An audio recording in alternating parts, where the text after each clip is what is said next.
Ẹ mà lẹ níbẹ̀ yẹn ò nílé lóko. Ẹ sì kú dédé àsìkò yìí.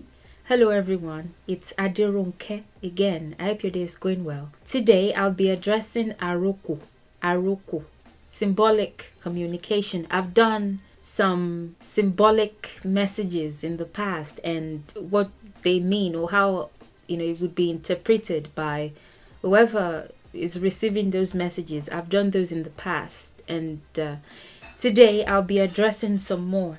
What it means when you send a combination of indigo dye powder, camwood powder, or even camwood tree chips, and ẹfun. Ẹfun is white chalk made from ground snail shells and white clay, but like you have to grind it very well, thorough grinding. Then you get this white chalk out of that. What does it mean? What did it mean anyway back in the day when these three were wrapped in maybe banana leaves or in a bag and sent through someone to another person? In the introductory video, I mentioned the significance of Aroko and its advantages. Aro, indigo dye powder, osùn, camwood powder, ẹfun, white chalk. Taba pa mẹ́tẹ̀ẹ̀ta pọ̀ tá fi ránṣẹ́ sí yàn. Kí ni ìtumọ̀ rẹ̀? Kò ń ṣe pé a máa pa wọ́n pọ̀. Tá máa rò wọ́n pọ̀ o. Lóríkè. A bu aró síbì kan, a bu osùn síbì kan, a bu ẹfun síbì kan, a wá fi ránṣẹ́. Kí ni ìtumọ̀ rẹ̀? Some indigo dye powder, some camwood powder, ẹfun. You pack those separately in the same container and you send it to someone through someone. What does that mean? That message relates to these three birds and the sayings and incantations that we have regarding these three birds. So the way that the recipient would interpret it would depend on the kind of relationship that you have, the dynamic of the relationship between the sender and the receiver. Agbe, Àrokò, and leke are the three birds. Agbe, Àrokò, and leke. Agbe sayings, and even in the Odwifa and other oral literature that have been passed down that are not necessarily categorized under one Odu or are not considered part of the Odwifa, but are stories that have been passed down to us. These birds are mentioned. Agbe tí ń gbére pàdé olókun, má gbére pàdé olókun mọ́. Àrokò tí ń gbére pàdé. It's everywhere. It's in the incantations, in the sayings, so they are significant birds, needless to say. Now, sometimes we have trouble identifying them. It's not like we have pictures that our ancestors took, that they left for us, and we found them. There's a lot of debate anyway, cut the long story short, on whether Agbe is the great blue turako bird or the greater blue-haired starling. If you ask some people, they would say it's this bird, that Agbe is the blue-haired starling. Some people would say, you don't know what you're talking about. It's definitely the great blue turako bird. The others, some are for this bird, some are for that bird. Everybody agrees that the bird's feathers are mostly blue. At least we know that much, but we're divided between these two birds. Personally, I think it's the great blue turako bird. If you ask me, what do I choose? I would say, just based off of the sayings that I know, and I'm going to be mentioning some of them, especially in relation to how sending the indigo dye powder, camwood powder, and white chalk, especially with regard to how they'll be interpreted, just based on some of those sayings and discussions, I think, and how it has even transferred further to other aspects of the language. Like if you are a musician, for example, and your work largely involves getting money from people and having people like spray money on you and give you money, you have to be able to excite people and be loud and display, and for you to actually get an income. Based on the characteristics of these birds and how performers are sometimes referred to as alagbe today, some even take that a bit further and they interpret it as like, oh, beggar or something like that, in the negative sense, like they're essentially just begging for money because they have to do tricks and perform. I think just based off of that, Agbe is most likely this bird because this bird is loud. And when the bird is around, you know. So I think so. I don't think it's the other bird. Could be. But I think it's more like even the presence of the bird looks like a performer. Yeah, I think it's most likely the great blue Aroko. I don't know how many times I'm going to say I think. Of course, it's what I think. But yeah, let's just say great blue Aroko is Agbe. The second bird, Àrokò. There are more than 3 options for even the Àrokò, but these are the 3 main ones. Some people say it's the red-billed firefinch. They'll bet their life on it, that it's this bird. And some other people will bet their life on what they think is the fact, that Àrokò is the carmine bee-eater. If we want to identify the bird, we know that the bird has red feathers or reddish feathers. So carmine bee-eater is another one. Because these birds' wings are typically mostly reddish, the feathers on their wings are mostly red. Some people are almost too certain. They'll bet their lives on it as well, that it's the yellow-billed Aroko. So what do we do? Personally, I don't think it's this yellow-billed Aroko. I don't think the red feathers on the wings are sufficient for how Àrokò is used. And yeah, no, I'm going to cross this one out. It's probably the carmine bee-eater, but I won't bet my life on it. I don't know. The northern carmine bee-eater, even specifically.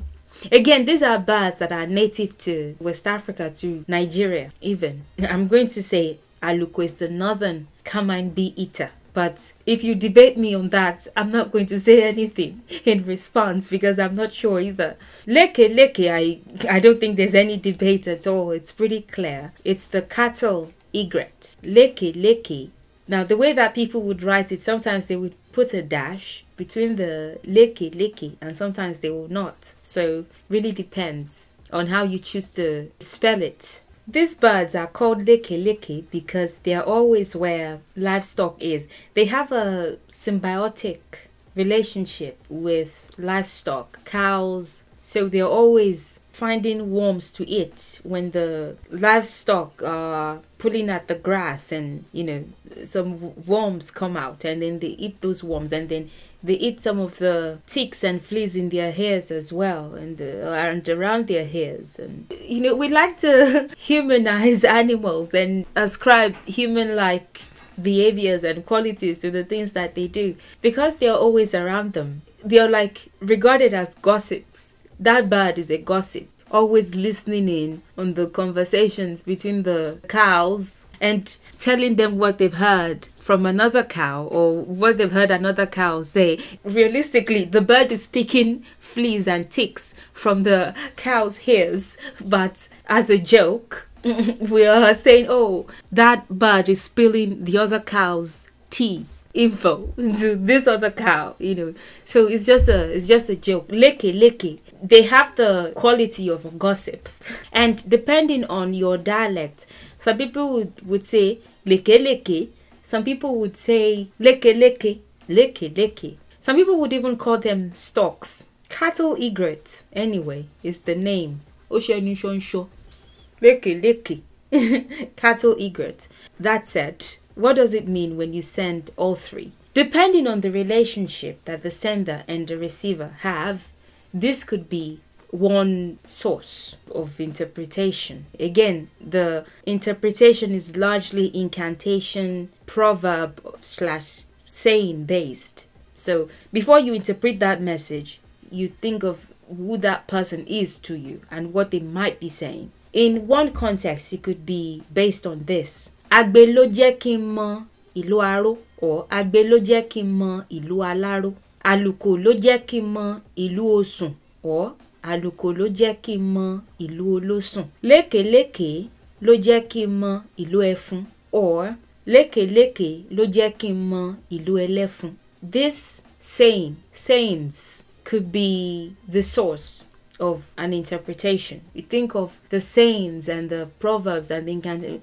You think of the relationship that the person has to you, and then that would determine your interpretation. Àgbẹ̀ ló jẹ́ mọ̀lú aláró, àlùkò ló jẹ́ mọ̀lú osùn, ọmọ Akínládé ló jẹ́ mọ̀lú Òṣogbo. I think it's a Yusuf Olatunji song, but I'm not sure. Either him or Ayinla. I think it's Yusuf Olatunji. I don't think it's Ayinla. It doesn't sound like Ayinla. What does Àgbẹ̀ ló jẹ́ mọ̀lú aláró mean? Or Àgbẹ̀ ló jẹ́ kí n mọ ìlú aláró? The key doesn't have to be there, it's implied, but if you're going to include it, Àgbẹ̀ ló jẹ́ kí n mọ ìlú aró or ìlú aláró. Àgbẹ̀ ló jẹ́ mọ ìlú aró. Àgbẹ̀ ló jẹ́ mọ ìlú aláró. If you extend it, because there's a contraction here of two words, Àgbẹ̀ ni ó. We like word combinations. It's like is not becoming isn't, that type of thing. Àgbẹ̀ ló as opposed to Àgbẹ̀ ni ó. When you separate those two words that combine to form this word, ni ó. Àgbẹ̀ ni ó jẹ́ kí n mọ ìlú aró, ó jẹ́ mọ ìlú aláró. Àgbẹ̀, we're going with the great blue Aroko. Ni is, ó is the one, or even the one that. Jẹ́ is allow. In this context, it could be answer, it could be, but in this context, it's allow. Kí, like so that I, suggests that something is happening or something happens. It establishes the tense, that the statement is in present tense or continuous tense. Mo is no, it's actually mo, but because a noun is coming after, verbs that end with the do tone will change to re when a noun comes next. I've done the video, I'll link it. Mo ìlú. Ìlú is town. Aró is indigo dye. Aláró could be indigo dye seller, or even the one who has indigo dye. Oni, aró are the two words that are combined to form aláró. Oni, aró, aláró. So the one who has indigo dye. It could be the town that has indigo dye, or indigo dye seller. So when you transliterate, this is what you have. The great blue Aroko is the one that allows, so that I know the town of indigo dye, or so that I know the town of the indigo dye seller. If you translate that, it is I'm introduced or connected to the town of indigo dye, or to the town of the indigo dye seller, through the great blue Aroko. So it's through the great blue Aroko that I know where to find indigo dye, or where to find the indigo dye seller. It's through the great blue Aroko that I know where indigo dye is available. Could even interpret it that way. Àrokò ló jẹ́ kí n mọ ìlú osùn, or àrokò ló jẹ́ kí n mọ ìlú olósùn. Again, if you extend that, you remove all the word combinations, all the easily removed word combinations. Ni ó, àrokò ni ó jẹ́ kí n mọ ìlú osùn. Àrokò ni ó jẹ́ kí n mọ ìlú olósùn. Àrokò, we're going with the Carmine B eater.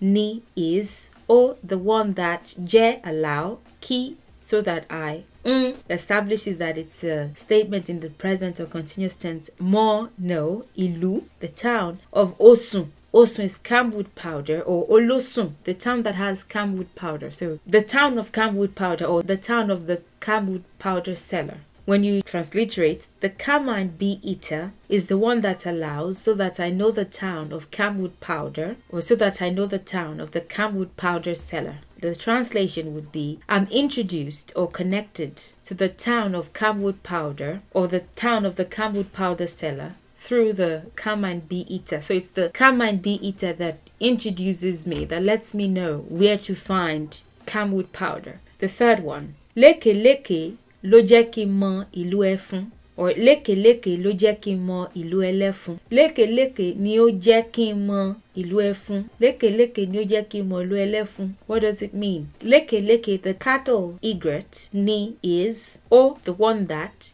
je allow, ki so that I, establishes the tense, mọ no, ìlú town, ẹfun or ẹlẹ́fun, white chalk, or the town of the white chalk seller. When you put all that together, you get the cattle egret is the one that allows, so that I know the town of white chalk, or so that I know the town of the white chalk seller. I'm introduced or connected to the town of white chalk, or to the town of the white chalk seller, through the lékè lékè, the cattle egret. It is the cattle egret that lets me know where to find it. And that's what this statement means. Agbe ló jẹ́ kí n mọ ìlú Aró, or ló jẹ́ kí n mọ ìlú Aláró. Àlòkò ló jẹ́ kí n mọ ìlú osùn, or àlòkò ló jẹ́ kí n mọ ìlú olósùn.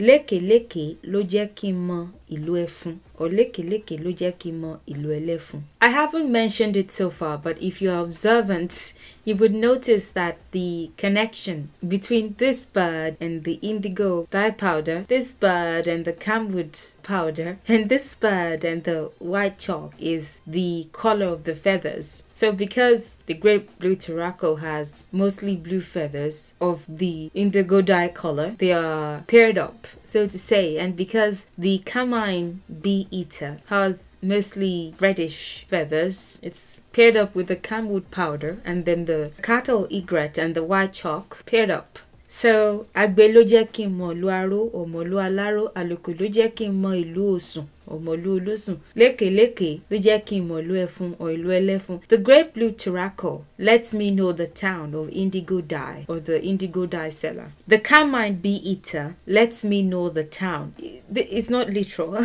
You have to think about it in the literary sense. The carmine bee eater lets me know the town of camwood powder, or the camwood powder seller. The cattle egret lets me know the town of white chalk, or the white chalk seller. What would that mean when the recipient receives the indigo dye powder, the camwood powder, and the white chalk? How would they then interpret it? Again, depending on the relationship that they have with the sender. They could interpret it as the sender saying, please connect me to the right people or places, so that I will no longer lack, or so that I will no longer be clueless, or so that I will no longer suffer. By sending these three items, the sender is calling it would even be more significant if they are both women. If the recipient is a woman and the sender is a woman, they are essentially saying this person is like the great blue Aroko that can show them how to find indigo dye. They're like the carmine bee eater that can show them how to, again, no relation logically speaking, but because they believe the great blue Aroko knows where to find a lot of indigo dye, that's why they are able to rub it on their feathers, and they have this nice blue color. And this bird knows where to find this, the camwood powder, and that's why they have that color. And this bird knows where to find a lot of this, and that's why they have that color. They might be saying, please connect me, please network me to the right people or places, so that I will no longer lack, if they are indeed lacking in some respect, or so that I will no longer be clueless if they don't necessarily lack, or they are not in a specific circle, or so that I will no longer suffer, if that applies. For example, there's a woman in distress, maybe been abused, she has just gone through so much, and she sends these three to another woman who is powerful, who is well established, who may have in fact gone through the exact same things as that woman, the sender woman, but somehow got out of that situation and beat everyone's expectation. The sender woman may be saying, please help me. Now, it could be as simple as teach me your trade,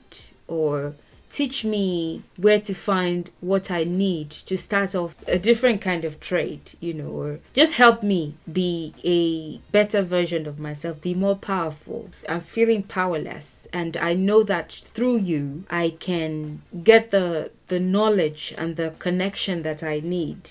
I can join the circle that I need to gain the respect that I know I can attain. In another context, it could even be, help me become a powerful woman as well. Again, it would always depend on the kind of relationship that they have, but it could basically be, help me with networking, connect me. It could be, I seek advancement in some regard, and I believe you can help me. Help me because I think you can, because I see you as a custodian of this knowledge, or someone who has the ability to connect me. I see you like the great blue Aroko that can show me where to get indigo dye. I see you like the carmine bee eater that can show me where to get the camwood powder. And I see you like the cattle egret that can show me where to get the white chalk. So please help me. If it's not that, if that's not the dynamic, it could also be like the flip side.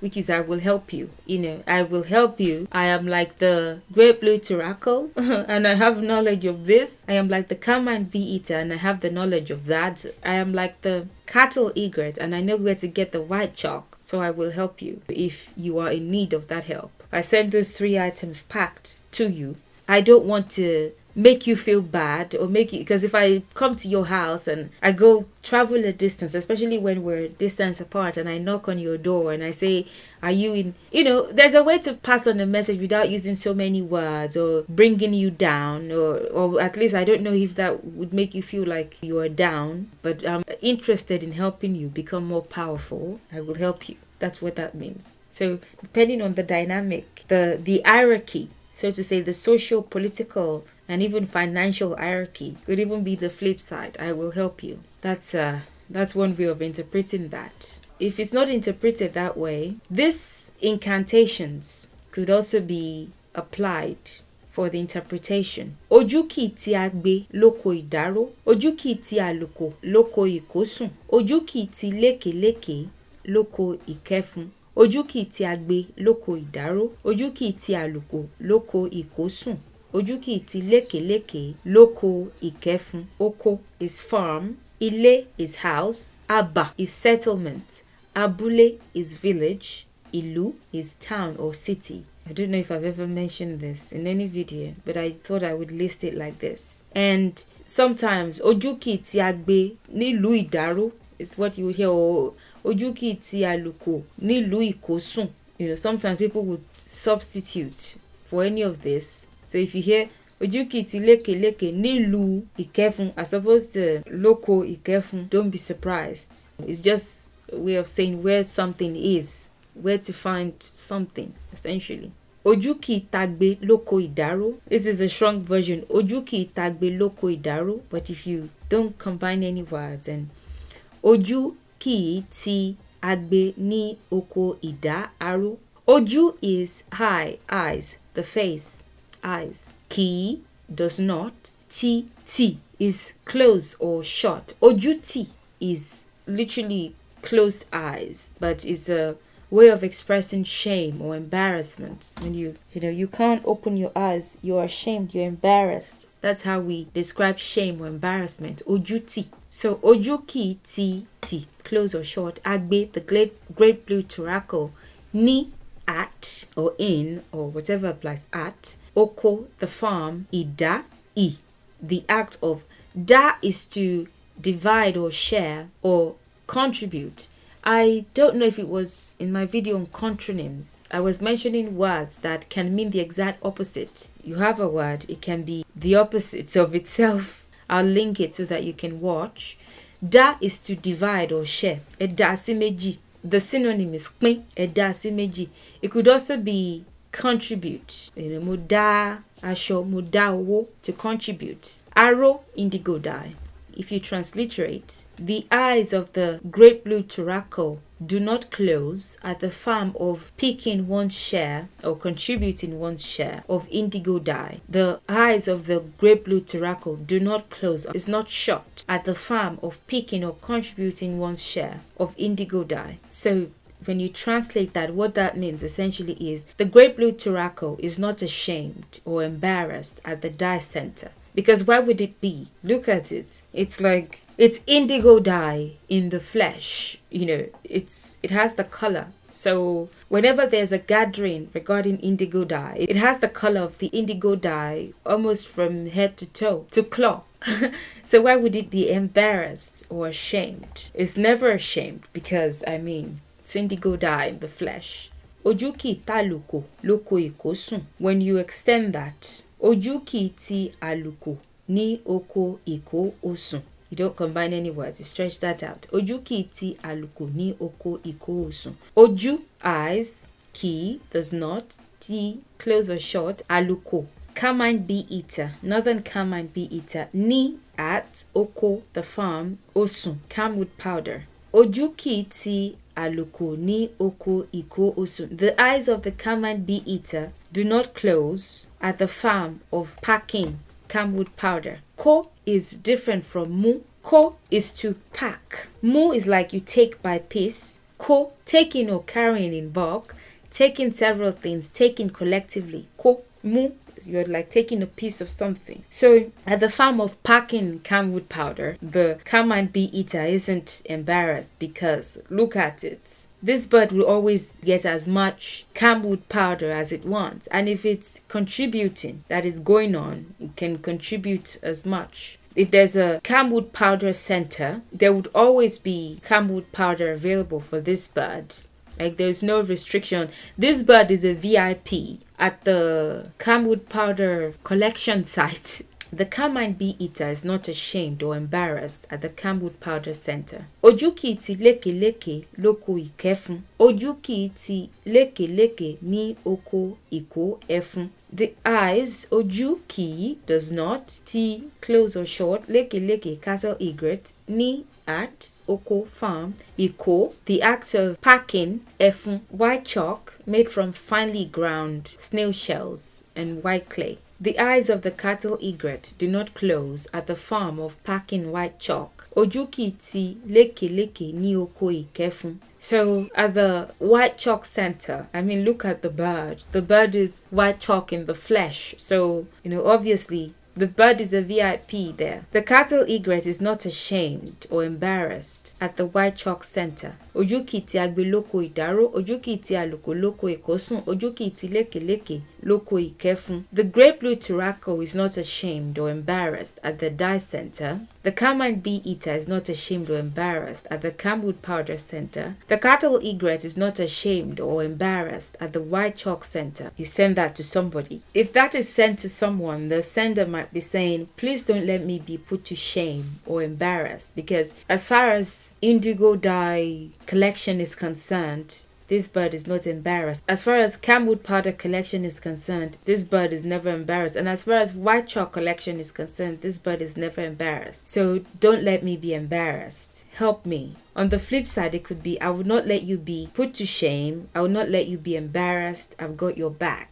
Could also be, again, depending on the dynamic of the relationship, could also be that other way. Another incantation that is similar, that is almost essentially the same thing. Agbelo laro kìráhùn aró, àlòkò ló losùn kìráhùn osùn, lékeleke ló lẹfun kìráhùn ẹfun. Agbelo laro kìráhùn aró, àlòkò ló losùn kìráhùn osùn, lékeleke ló lẹfun kìráhùn ẹfun. And you stretch that out. Agbe ni ó ní aró kìráhùn aró. Agbe, the great blue Aroko, ni is o, the one who, the one that, ni, own, arrow, indigo dye, ki, it does not. Raun, raun is a combination of ra and om. Ra is to like crawl or even like to lower. Om is the voice. So murmur, to murmur about something, to complain about something, to just express like a lack of something, even extensively, but literally to murmur. Arrow, indigo dye. The great blue Aroko is the one who owns indigo dye. It does not murmur about indigo dye. It does not complain about the lack of indigo dye. It always has it. Again, not literally. The feathers are always of that color. That's what that means. Don't be too logical about it. They have no connection, like logically speaking, but because of the color, it's indigo dye in the flesh. It does not complain about not having it. It's never in want of it. The great blue Aroko owns it, so it's never in want of it. Àlòkò ló losùn kìráhùn osùn. Again, very similar. The Camwood bee eater is the one who owns osùn, camwood powder. It does not murmur. It does not murmur about the lack of camwood powder. Àlòkò ló losùn kìráhùn osùn. The Camwood bee eater is the one who owns camwood powder. It does not murmur about camwood powder. It's never in want of it. Lékeleke ló lẹfun kìráhùn ẹfun. Lékeleke ni ó ní ẹfun kìráhùn ẹfun. The cattle egret is the one who owns white chalk. It does not murmur about the lack of white chalk. Oh, I don't have white chalk. Oh, it's white chalk in the flesh. So the cattle egret is the one who owns white chalk. It does not murmur about it. It's never in want of it. That's what this means. Agbe ló laró kìráhùn aró, àlòkò ló losùn kìráhùn osùn. Oh my goodness. I don't have camwood powder. That's round. You're in need of it. You lack it. So you are murmuring about it. Oh, how I wish I had camwood powder.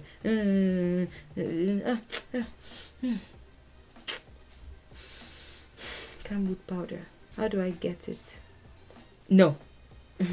So, round. Leke lo lefun ki round efun. The great blue Aroko owns indigo dye, it's never in want of it. The Camwood bee eater owns Camwood powder, it's never in want of it. The cattle egret owns white chalk, it's never in want of it. You would interpret that as, please don't let me lack. I'm lacking in this regard. It might not even be money, could be something even bigger. Maybe a position that you're eyeing, you're lacking, so to speak, and you've done your best to get there, futile. So you send this message. You would notice that all the interpretations are still somehow connected. So you can never go wrong with the interpretation. Anyway, again, the dynamic of the relationship would also matter. It could be, please don't let me lack.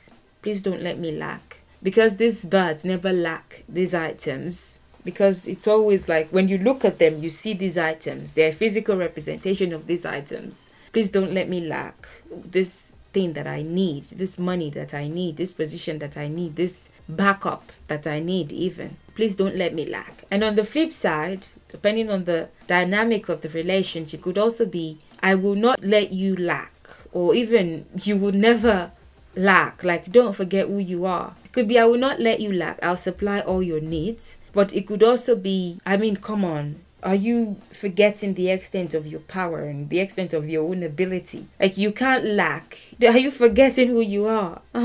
You can't lack. You are the great blue Aroko. You know where to find indigo dye. Don't forget who you are. You have to tap into your own power. Or you are the Camwood bee eater. Have you forgotten? You know where to get Camwood powder. And you are the cattle egret. Are you forgetting that you know where to get white chalk? That you can never lack white chalk. It may not necessarily be, oh, I'm sending you money, so don't worry. It could be, you know where to find what you need. Are you forgetting who you are? You have these resources. Use them. The dynamic of the relationship will always matter as far as interpretation is concerned. So that's that. The agbe, the Aroko, and the leke in relation to these items. The indigo dye, Aroko, the Camwood powder, osùn, and the white chalk, ẹfun. These items in relation to these birds help send a message. And it can be as extensive as it could be depending on the relationship that the sender and the receiver have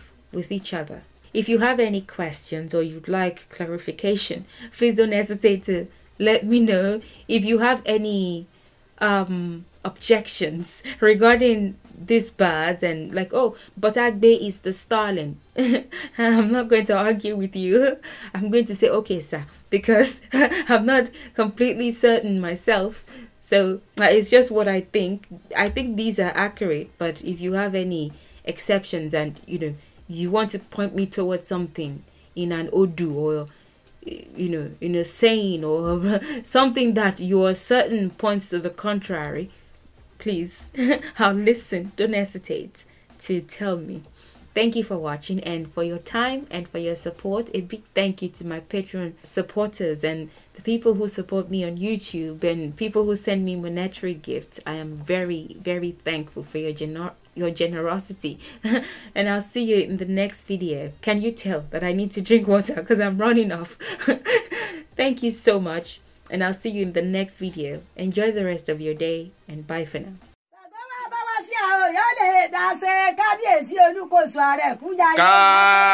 Kábíyèsí Ṣàngó. Ẹ wá bá mi ṣe kábíyèsí o.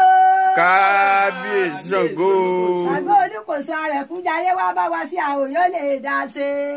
Kábíyèsí Olúkòso Arẹ̀kújayé wá bá wa sí àwọn yóò lè dá ṣe. Ọ̀yá àwa gbẹ́bọ òun délẹ̀ omi. Wá bá wa sí àwọn yóò lè dá ṣe. Máa pè Ṣàngó. Dákun. Ṣàngó lọ́wọ́ rẹ. Ọ̀nà sọkọ mi ojú ire bí Ṣàngó olóore láàrin akọ̀tọ̀ tí dágún òjò ńlá tí ìrèwé àgbààgbà. Iná kéré iná tó bá wí ta ló lè kó Ṣàngó lójú. Ta ní òkò lójú ta ń bàbá Ṣàngó ò lè pa orí lórí ayẹ̀mí lọ́kọ̀ ọmọ fẹ̀yìntì Ṣàngó bí Olódùmarè. Ìjà Ṣàngó òwú ní eré rẹ̀ lówó èmi. Gbẹ̀ngbẹ̀lẹ̀ kú láàmì ọ̀hún.